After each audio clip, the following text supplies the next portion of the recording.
যে দুনিয়াতে আমাদের জবানের হেফাজত করার জন্য আল্লাহ রাব্বুল আলামিন আমাদেরকে আদেশ করেছেন। এবং এই প্রসঙ্গে আমাদের খাদ্য, আমাদের পানীয়, আমাদের জীবনের প্রাত্যহিক জীবনে যা কিছু আমরা ব্যবহার করি, কাজে লাগাই, এগুলোর ব্যাপারেও সতর্ক হতে বলেছেন। এটা হারাম, এটা হারাম, এটা হারাম, এভাবে সব বৈধ বিষয়কে হারাম বলে দেয়া, এটাকে রসুল বলেছেন নাজায়েজ, এবং এটা আল্লাহর উপরে জুলুম বলি, নাউযুবিল্লাহ। এক সাহাবী এসে বললেন, ইয়া রাসূলুল্লাহ,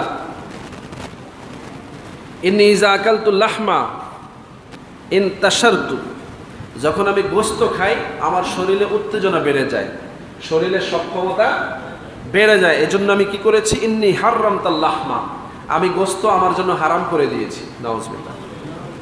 সাহাবী বলছেন রসুলের সামনে, কেন? তিনি গোশত খেলে শরীরে উত্তেজনা বেড়ে যায়, এটা তাকওয়ার খেলাফ। সহজ কথা, ওনার নেক নিয়ত। কারণ শরীরে উত্তেজনা বাড়লে মানুষ জেনা ব্যভিচারের দিকে যাবে, শরীরে খায়েশ সৃষ্টি হবে।